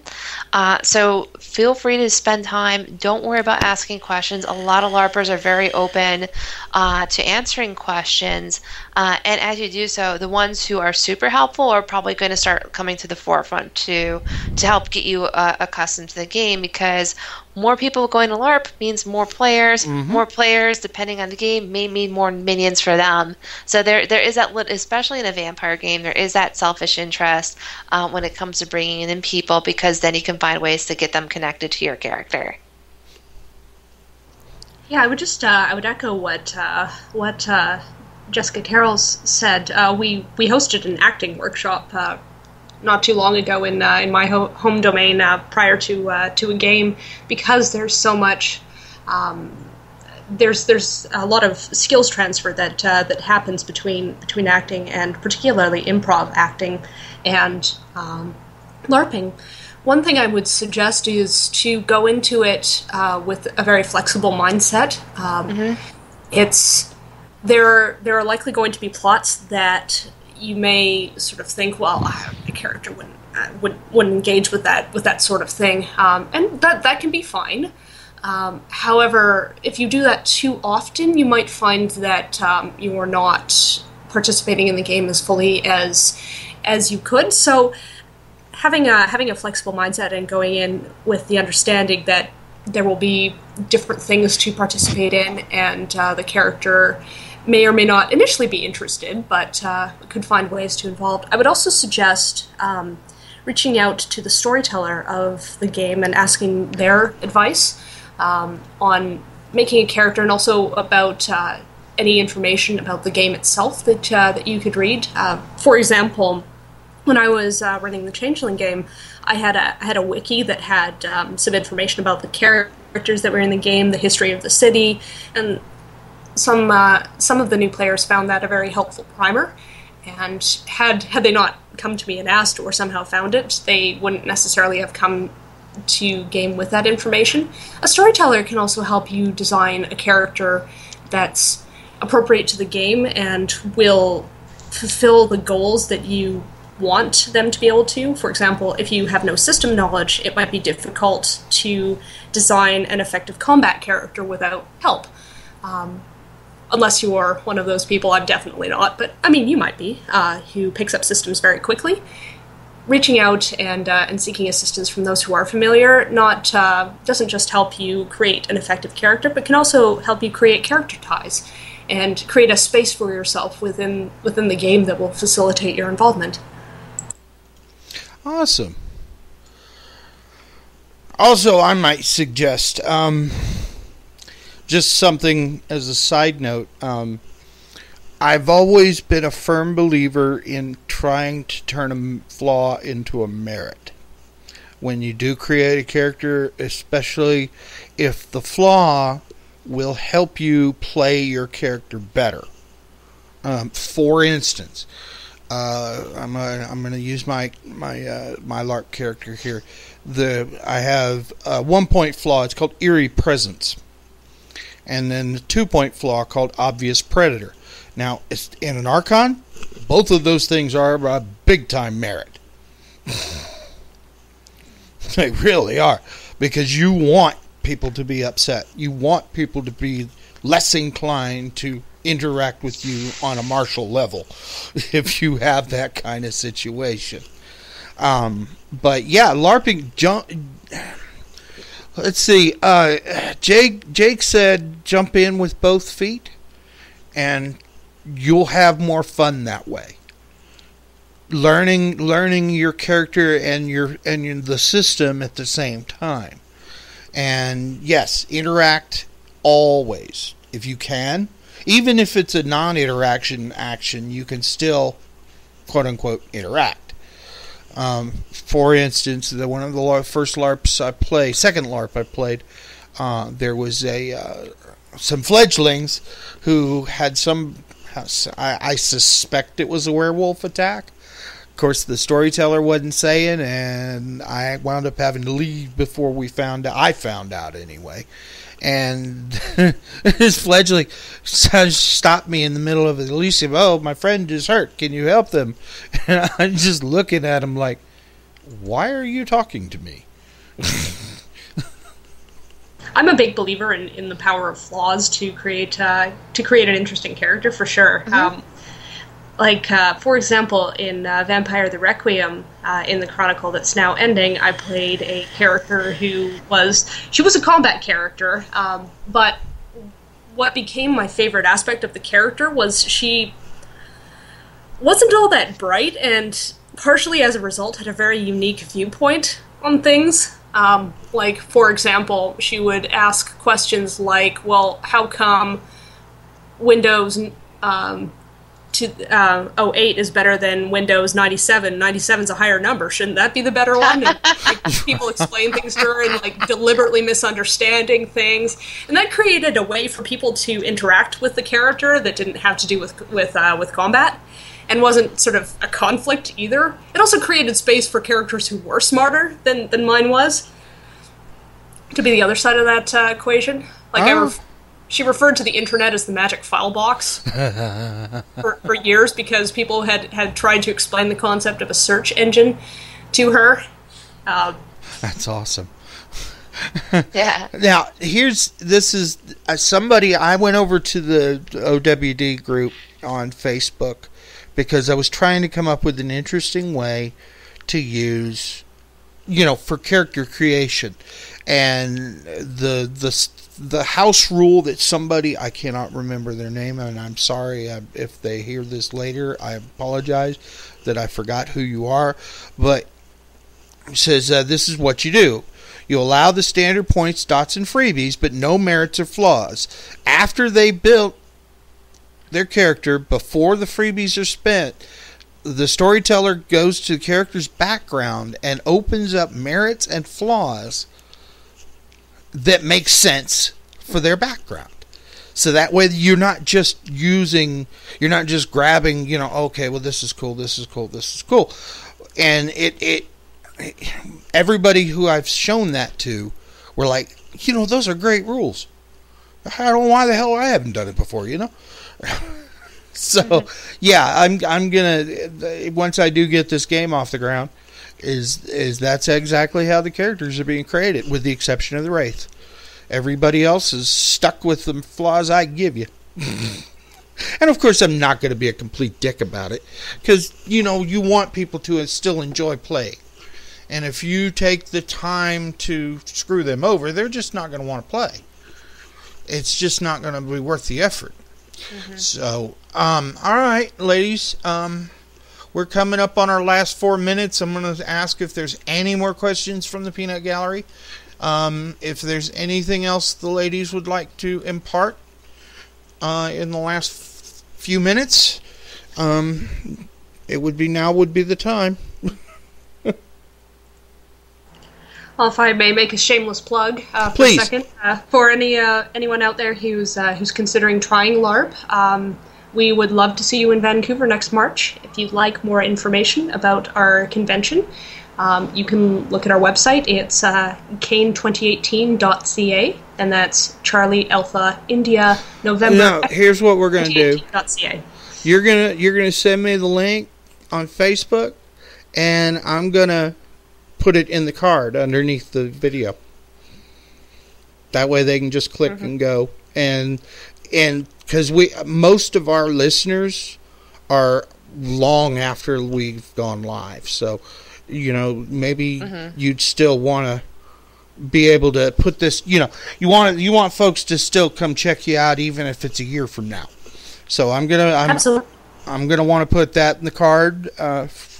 So if you'd be kind enough to send me that link, I'd appreciate it. Mm-hmm. Jessica Carols, my bad. Yep. Shameless plug time. Yeah, so shameless plug. So again, the Hidden Parlor, we're always looking for new members, new games. We're kind of in a growing and developing phase right now, and we do have our Chronicle reset starting on January 1st. So this is a great time to get in on the ground floor of a new story arc. So our website is hiddenparlor.com. And then for those who are curious, because I did mention the LARP system that I'm in the process of developing, it's sidereelsanctuaries.com, and I'll give you the exact spelling for the show notes. Yeah, and I'll put that up, and that way we can steer some traffic your way too. Mm-hmm. I really would like to. I'm eventually going to make a trip up to Canada at some point, so I will be more than happy to. Maybe I actually might get a chance to go to one of these cons. I would love to. I really would. We were hoping to get laminates for the the Grand Masquerade, but nah. That didn't happen. Now, I'm not saying you should come to Kane instead, but if you do, I'm happy to.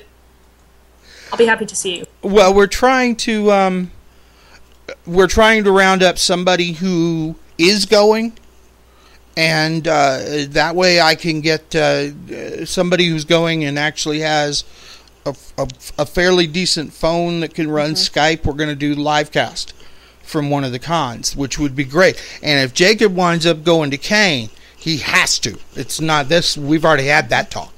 We said, you're going to do a show from there. That's all there is to it. But he's also as very enthusiastic about this show as I am. And I couldn't have gotten a better co-host. I don't think nobody would... Nobody else would have put up with me as long as he has. Love him dearly, and I hope if he listens to this later on, which he usually does, like I do, is we listen to the show after it processes to see if there are any issues, and so we'll get him to do if he winds up going to Kane, man, he's gonna have to do a live cast from there. That's all there is to it. So you might wind up getting interviewed again, Jessica. Well, actually, I'd like to have both you ladies back at some point. Jessica Carrolls has been a wonderful supporter of the show, and I think it's awesome. I appreciate it. And we may not have much of a following yet, but we'd like to think that this might actually get us some subscribers to show, just to, like I said, it's kind of a niche market in general, and but we're rabid about the system. Every single, even the folks in the channel who don't like vampire love werewolf. Okay, that's cool. You still love the system, and I'm good with that. That would be awesome. So, all right, ladies, that's going to be us for tonight, and I want to thank you both again. You've been lovely, appreciate it. Jacob's going to be mad he missed the show. Yeah, well, he can at least hear the playback. yeah, but that's not, listening to it's fine, but actually being able to ask your own questions is something else entirely. So, well, it was very nice to meet you both. Yeah, pleasure too. It was wonderful to have you ladies. So everybody sign off. Say goodnight, y'all. All right, good night. Good night. Good night, y'all. We'll see you in 2 weeks.